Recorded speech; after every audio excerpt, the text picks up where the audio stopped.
Hey guys, quick one for you today.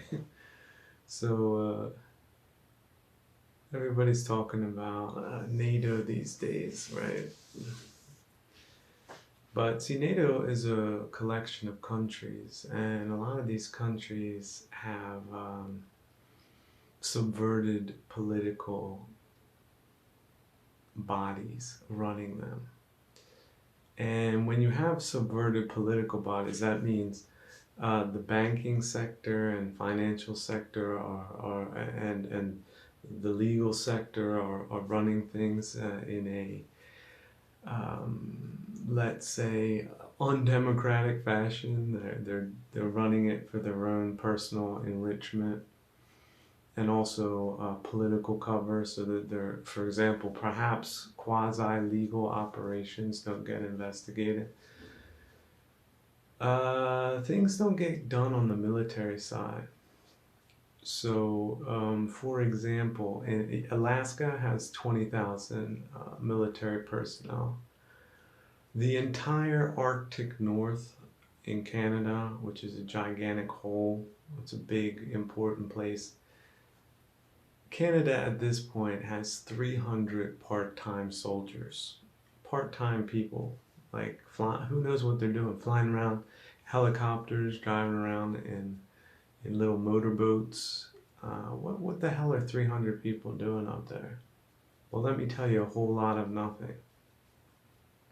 So recently I got to see a scene, and you should check it out, a scene of their parliament and the critters that are tolerated in their democracy.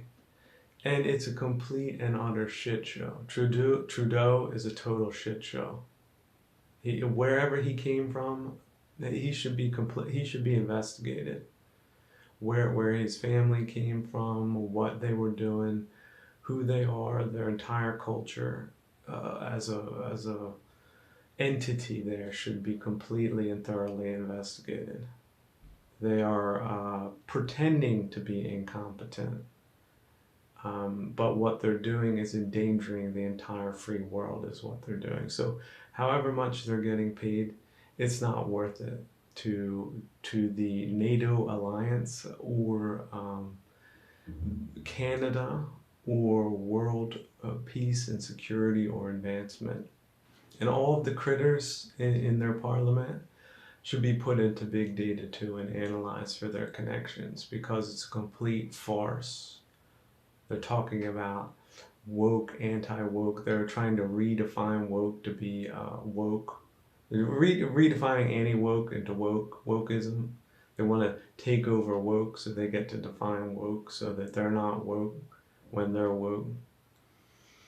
You got a bunch. It's a hilarious. It's a spectacle. It's something out of a bad clown routine. That how they have like this big chair in the background with it's upholstered, and they have this a bunch of emasculated men reading scripts in an ineffective way, saying that they're, oh, climate change, they're huge on climate change. There's just one climate after this cloud was there, and then the weather pattern changed, and then all of a sudden we got to get out of this type of energy and then into that type of energy, and if we don't have this carbon, that so people, like normal people, they just shut down. It's like a constant barrage of bullshit. These are politicians.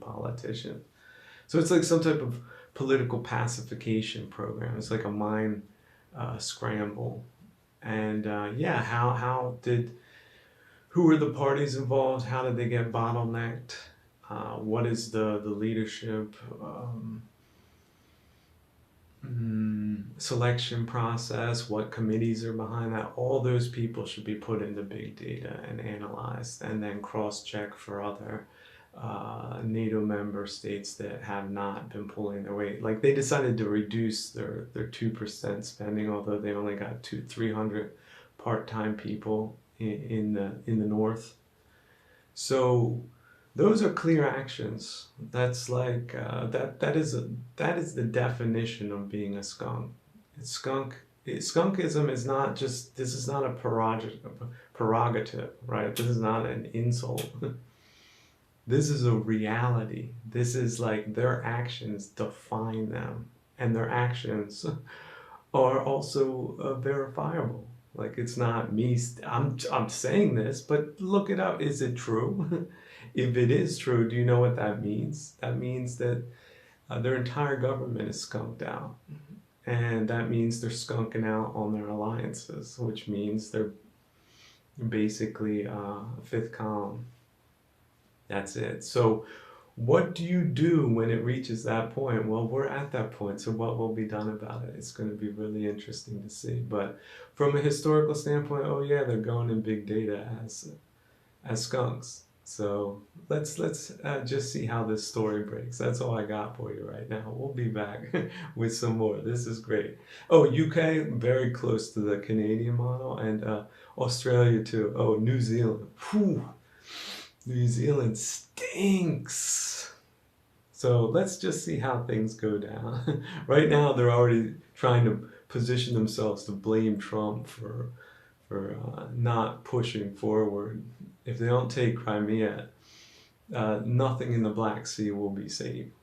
So that all that trade, all that grain, everything, just is completely botched. So let's see. I see how they're trying to get the plan together, but these skunks are working for the money. You best believe. We'll see how it goes down. It's gonna be amazing.